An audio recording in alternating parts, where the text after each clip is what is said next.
Hey guys, today we're going to be doing a ribbon headband hairstyle, and I have started by placing a side part, and then I'm going to grab a section of hair next to that part, and I'm not going to take this front section of hair. I'm going to come back about an inch and grab the section just right behind that. I'm going to be making a 4-strand braid with this section of hair, and I'm going to be splitting the hair into 3, and then I'm going to use a strand of ribbon as the 4th strand.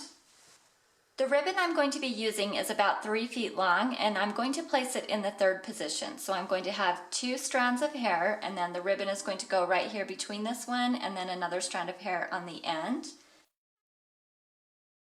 So I've just laid that right there in that 3rd position, and then I'm going to make sure that I have quite a bit hanging out here on the end. You're probably going to need about 6 to 8 inches past the braid.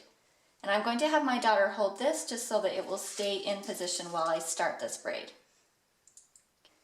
To start this braid, I'm going to begin with this strand that's furthest to the left, and I'm going to bring it over the strand it is sitting next to, and then it's going to go under the ribbon.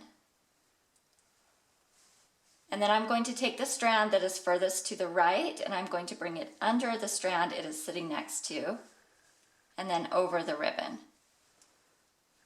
If you don't have somebody to help you hold this ribbon into place, you can just clip it to her hair, but you don't want it sliding around. So I'm going to repeat those steps. Again, I'm taking this strand on the left, and it's going to go over, and then under, and then the strand on the right is going to go under and over. So I'm just going to repeat those steps all the way down to the bottom. I'll show you one more time the pattern. We're going to start on the left, going over and under, and then on the right, we're going to go under and over. If you would rather make this a French braid, you can do that as well, just bringing in strands from the front and the back of the braid as you go, but I'm just going to try to keep this simple.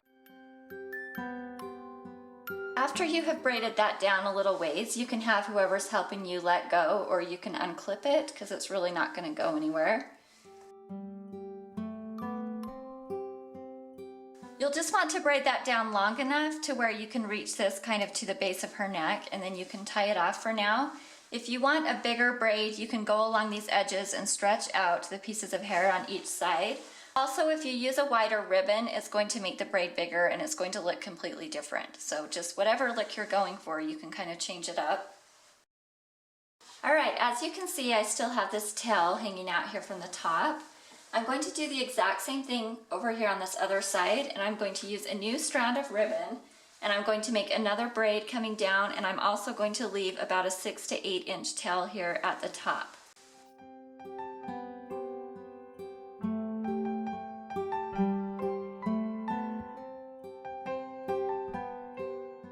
So now that I've completed the braid on both sides of her head, I'm going to take this leftover ribbon and I'm going to tie it into a bow.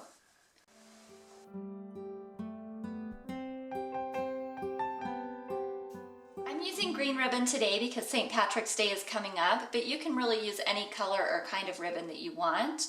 And if you want to, you can just leave it just like this. I'm actually going to be taking this and making a clover out of it instead of just a bow.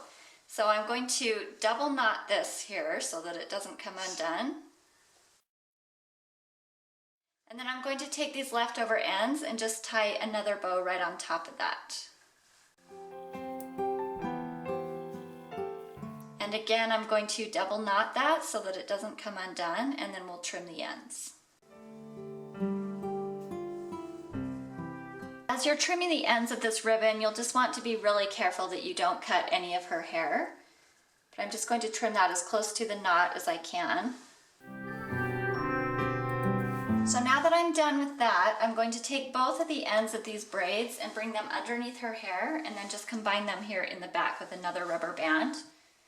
On this side of her head, I started the braid back a little bit, so I'm going to take this hair that's in the front and kind of smooth it back behind her ear.